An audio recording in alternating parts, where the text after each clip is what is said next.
A police officers union in Portland, Oregon has just settled a lawsuit for $680,000, which claimed that two police officers improperly and illegally leaked accusations that the city official who was in charge of the police department had engaged in a criminal hit and run.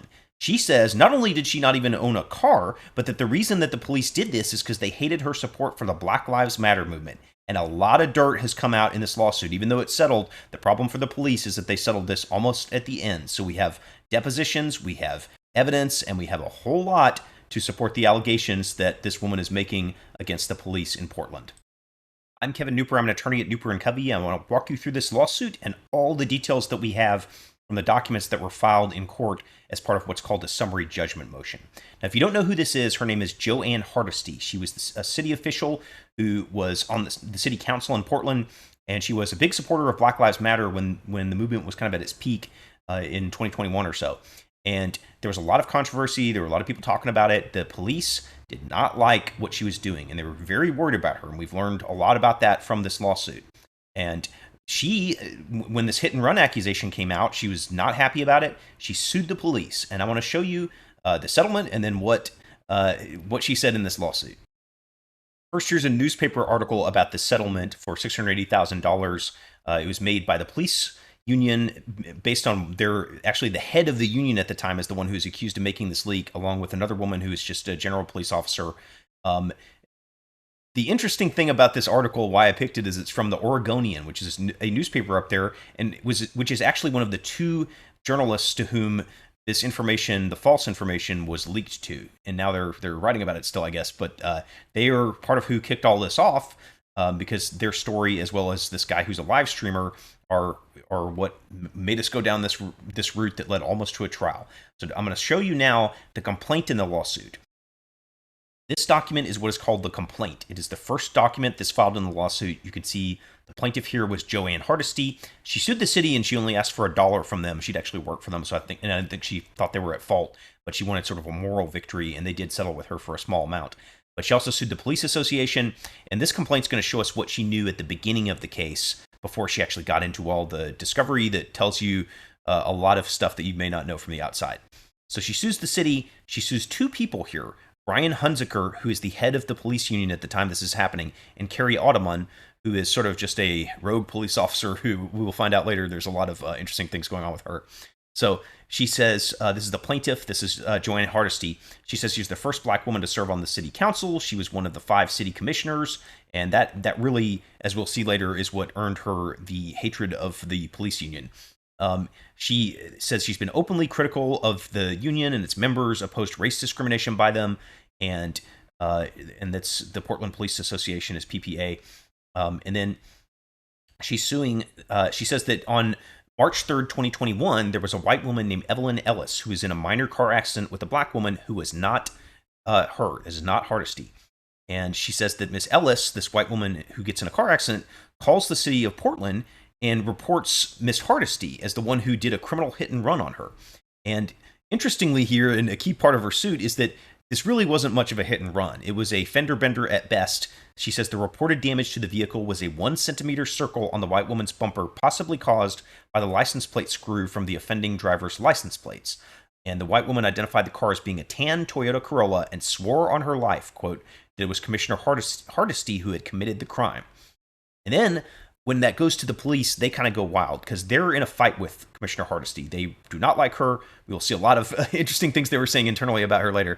But she says that one of the person who one of their employees sees the call identifies it as quote juicy, and then immediately passes the information around to the other people in the police department because they're all kind of at war with Commissioner Hardesty. They're like, haha, now we've got you. So this employee gets cautioned, hey, we don't know if that's true, right? This is just a call, some random person called in, and this person says, don't be a Grinch. In my head, it's true. And then they say that she then contacts other city employees, passes on the information, tells them the, quote, Hardesty thing is legit. And this is someone who'd been previously disciplined for violating confidentiality rules. Then she alleges that officers of this union meet with, or officers of the police department, rather, meet with the woman who had the car accident to investigate the complaint on March 3rd. The next day at 1 a.m., Miss Hardesty says that numerous officers show up at her in person at her home, start banging on the door, wake up the neighbors. She doesn't answer because she's kind of freaked out by this. And she says this basically at this time was not happening at all for anything similar to this, because March 2021 is in the middle of COVID. They're having staffing shortages. There's restrictions on what they can do, but they pull out all the stops and send this giant group of officers to go ask her about the little 1 centimeter dent on this car that was being reported. Then she says that this was a lie, and the lie that she'd engaged in criminal activity started spreading. She says this first defendant, the head of the police union, Hunziker, contacts a reporter at the Oregonian, which is that newspaper we were looking at earlier, and told them, hey, she's been caught in criminal activity, and he gives them a screenshot of the CAD call. That's the call that was being made to report this by the woman who's in the car accident. And that's a legal violation. He was not supposed to be doing that. And then they also say there's this other guy. He's part of like a political action committee. He's a live streamer, so he does a live stream about her in the end. Gabriel Johnson is his name. She says this other police officer, defendant Ottoman, contacts him and again tells him, hey, she's involved in criminal activity. And she gives him separately a screenshot of the CAD call that all these officers are talking about internally and spreading this kind of gossip and rumor about her. And then she says that this Johnson and another guy, Jeff Reynolds, start doing a live stream on Facebook saying, whoa, look, we got Commissioner Hardesty. Look what she did. And she's saying this was because of her race. It was because of her support of Black Lives Matter. And none of this was legal, and none of this was stuff that they should have been doing. So this is what she alleged in the lawsuit initially. Well, what came out when we actually got into the suit? Let's see the real juicy, I think, of this thing. So what you're looking at here is plaintiff's opposition to a motion for summary judgment. Now, motion for summary judgment is something that happens in a lawsuit generally kind of just before trial, not immediately before, but it's the last big fight before you're going to trial if you lose it. And a summary judgment means that the defendant is asking the judge to decide the case as a matter of law or a matter of fact on their own. Basically, you're saying as the defendant, hey, there is no basis to this. It is such a bad lawsuit that there is no chance a reasonable jury could not vote in her favor. So you should yourself jump in and knock this out before it goes to a jury. Now, the interesting thing about these motions, if you're looking at a lawsuit, is that they're where a lot of the facts get put in. These are often long responses to them. The way that a plaintiff defeats these motions is by citing a bunch of factual evidence that was discovered during the case. And so normally the discovery is not public. If the defendants let it go to summary judgment and start fighting that out without settling it, then we all get to start seeing what they actually learned in the trial instead of it being behind the scenes kind of, or learned in the case instead of it being behind the scenes stuff. So here's this motion, and it has a lot of stuff cited in here. Now I'll point something out, which when we start looking at this, which is that I wasn't able to access, and I don't think you can access the exhibits to this, but they're quoting from deposition transcripts. I think it's very unlikely that an attorney would come in and just make up those quotes, because there are very specific citations to the exact page in the deposition where people said things. But that said, this is a document from Ms. Hardesty. It is her version of the facts, and we never did get a trial, so we don't ultimately, in the legal system, jury is who decides what's true and what's not. But this looks pretty crazy what they're finding here. So let's see first what they say. They have different sections about what they discovered for each of these people. And the first is this defendant, Ottoman. This is the officer. It says it's Carrie Ottoman. She was an officer for over 28 years in the Portland Police Department. And she openly dislikes Hardesty. It says she severely disagrees with her positions. She heard this rumor that was going around the police department about what was happening, that she claims that they're that she doesn't. This was one more thing that was like making the Portland and Hardesty look bad, like the fact that Hardesty was supposedly committing this crime. And she says the other things that she didn't like about Hardesty was she was joining Black Lives Matter protests. She was trying to, quote, defund us or take money from us. And this officer Ottoman sees the Black Lives Matter movement or the protests as akin to criminal behavior. It says that she knew that Hardesty had been sort of making accusations that there was discrimination in the police department and really didn't like that. And here's kind of exactly what she was saying. She was, I'm not sure I'll read all this, but that Hardesty was a frequent topic of conversation between Ottoman and her friends. So this cop is going around talking to her friends, other officers, and calls Hardesty a true witch. This one I won't read. It's a form of waffle that I've never heard of, and it's just probably not appropriate to be reading out. An idiot and an imbecile. That's what Audemars thinks about the city commissioner. And this says that she knew that this was something she shouldn't be disclosing, but she did it to vent her feelings. She calls her friend Gabe Johnson. That's the live streamer who ultimately put this out here. And it says Johnson was an off and on romantic partner of this officer Audemars. So basically, one of the officers who was gossiping about this stuff happens to be the girlfriend of a sort of a right-wing live streamer, and decides, hey, I'm just going to hand out this 911 call and tell everybody what happened. And she has been watching his live stream. She knows he's doing this. That's when you see this stuff, when it's these numbers, these are deposition transcripts they're quoting. These numbers tell you which page and which line on the page. Like you can see here on the side, they've got like 8, 9, 10, 11. So if you're citing to something, that'll let you tell whoever's reading it exactly where to go look. We don't have these transcripts, but it does appear that these are, when they're quoting it, this is something that's somewhere in the deposition. It says this live streamer also hates Hardesty, does not like her. He doesn't like Antifa. Audemars doesn't like Antifa. She thinks that Hardesty hates the police and that she supports Black Lives Matter. And Audemars, this officer, encourages her on again, off again live streamer boyfriend to attend what they call a race town hall, and gave him information about teachers who were at BLM protests, which they both found offensive. And he told her he was going to blow up the town hall, or blow this thing up and light that thing on fire. Not a threat, but more like he's going to, make it look bad. And she's complimenting him, like at the town hall, for speaking out against BLM, Black Lives Matter, and all this BS. And they talk about Hardesty as this, which is the B word. They are like not happy with this. She says that she knew that this was not the same, that being reported for a crime is not the same thing as committing it. And what ends up happening is when she sees this, is she goes into the office, pulls up this call, takes a screenshot of it, and then gives it to this Johnson guy, who's the live streamer. And Johnson goes on a live stream and starts saying stuff that's even sort of crazier. He says it's definitely been verified. This did happen. She's currently a suspect in the hit and run. She's the one who did it. It's a crime. Generally, people leave the scene either you're intoxicated, you don't have insurance, you're going to leave.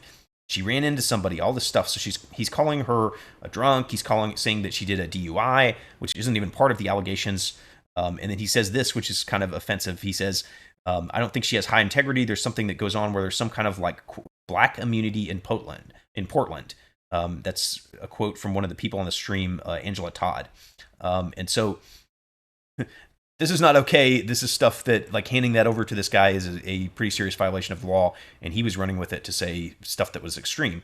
Part of the problem here for her, and this is later in the motion, is that Hardesty is alleging that there's evidence that the police knew when they were giving this stuff over to these people that she didn't have a car, and that it was a totally different person's car who was involved in this, who they ultimately found, who was not Hardesty. So we know now it was not Hardesty in this accident. This absolutely was not her.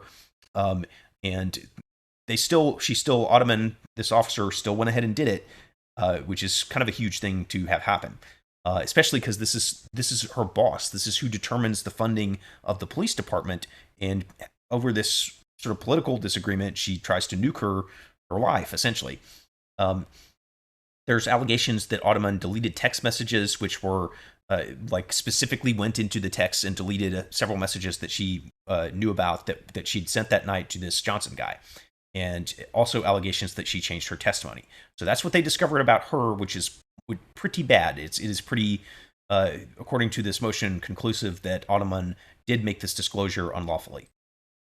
Now we get to this Hunziker guy. He is the PPA president. That's the police officer union. He is the head of the police officer union, and becomes the president just a few months before this hit and run happens. And he says that he again, this is deposition testimony, that he found it to be a very difficult time to be a police officer because of the George Floyd murder and the BLM protests that were occurring in Portland every night. And he knows that the city council and the plaintiff here were discussing defunding the police. And so he knows that Hardesty is trying to do this. And he recognizes that they were critiquing how the police were handling race, how they were doing policing. He thinks that Hardesty is spearheading this effort to defund the police. And he says he advocated, his job as president is to advocate against this. He saw Hardesty as adverse to the union and to their members. And then he learns, as the rumors spreading around the department, that she's a suspect in this hit and run. And what he does is he calls up the former president of the union to ask it for advice on what to do. And the former president tells him, share the information with Maxine Bernstein at the Oregonian, that newspaper we saw earlier, to improve his relationship with her. And that's not the same kind of relationship that we were discussing earlier between Autumn and her live streamer boyfriend. What they're talking about here is trying to build up a working relationship with the media so that, hey, I scratch your back, you scratch mine. He gives them this leak that's supposedly a huge story, and then maybe they'll reward him later with better coverage. So, and the reason is because Hunziker, the police union head, perceives Bernstein, the reporter he's leaking this to, as critical of the members of the union, and he thinks the leak will help the relationship between the police and the newspaper, and he thinks that that's a way he could be a better advocate for the membership by illegally leaking false accusations of a hit and run. So he calls her. He tells the reporter that Hardesty is a suspect in a hit and run. He knows he's violating the policy when he's doing this, and he says this is some of his stuff is deposition transcripts. Some of his stuff is from an internal affairs investigation, because this guy he started being investigated by the police internal affairs department after doing this. And it looks like, I think this is what he told them, but he said, what was in my mind was this is information about a public official that might have implication on their credibility. And he's told the internal affairs people that he spoke with the reporter because Hardesty has been extremely critical of our membership, and sharing this negative information would be helpful since she controls the destiny of our members financially and their working conditions. That's not a valid reason to go break the law and spread around an unverified accusation, and obviously that is a huge problem. So he talks to this reporter. He watches this live stream broadcast about Hardesty. He makes more calls to the reporter, sends her his own screenshot of this CAD call. Apparently, they're just running around taking screenshots to give stuff to people. And then they also are saying that he went into the specific texts that he sent to the reporter and specifically deleted them.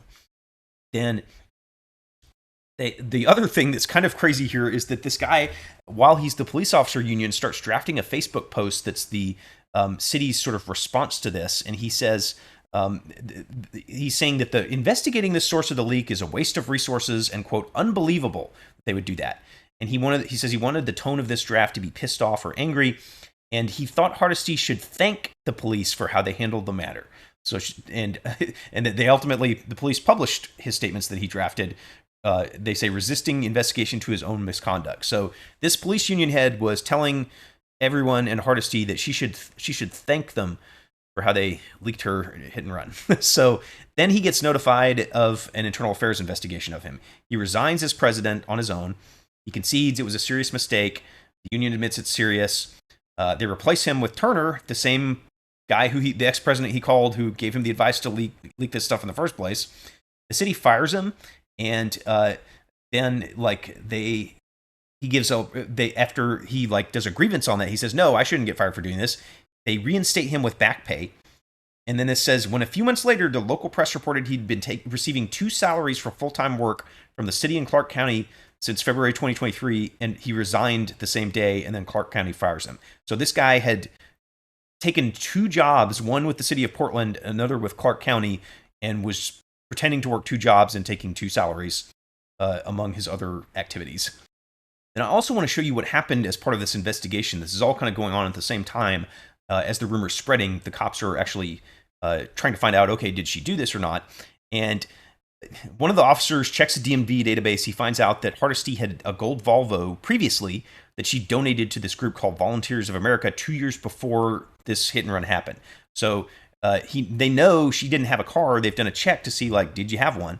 And later in the day on March 4th, by 2:20, this officer has correctly identified the actual person who did the hit and run from video, and that was a totally different African-American woman who had short white hair, but Hardesty does not have short white hair. She has long black hair, and the car was completely different. The person had actually changed the story from, oh, what is it? And this was a woman with a silver Honda, which is not something that Hardesty had ever owned. So they know now, very early on in this, that it was not her, and yet they were still leaking stuff trying to undermine the person that was supporting Black Lives Matter and that did not want to fund them the way they should have been. And regardless of what you think about that, it's not ever legal or okay to start leaking private information that the police department has, regardless of what anybody thinks about either of those political, should you defund, should you not defund, what does it mean, what are you talking about? You can't just sort of go outside the law and start leaking fake stuff about people. What happens now? Well, Hardesty lost re-election in 2022, so she's no longer in office. She's a private citizen now. The police officers are discredited and have had reprimands, and she's got her money. But we all know what happened with this now, and that's something where hopefully the Portland Police Department and the union do something to make sure this type of stuff doesn't happen again, because it is pretty serious. Watching something like that happen, it looks very much like this was done on purpose and for pretty bad motives. If you want to see more videos about crazy lawsuits and legal cases, hit subscribe.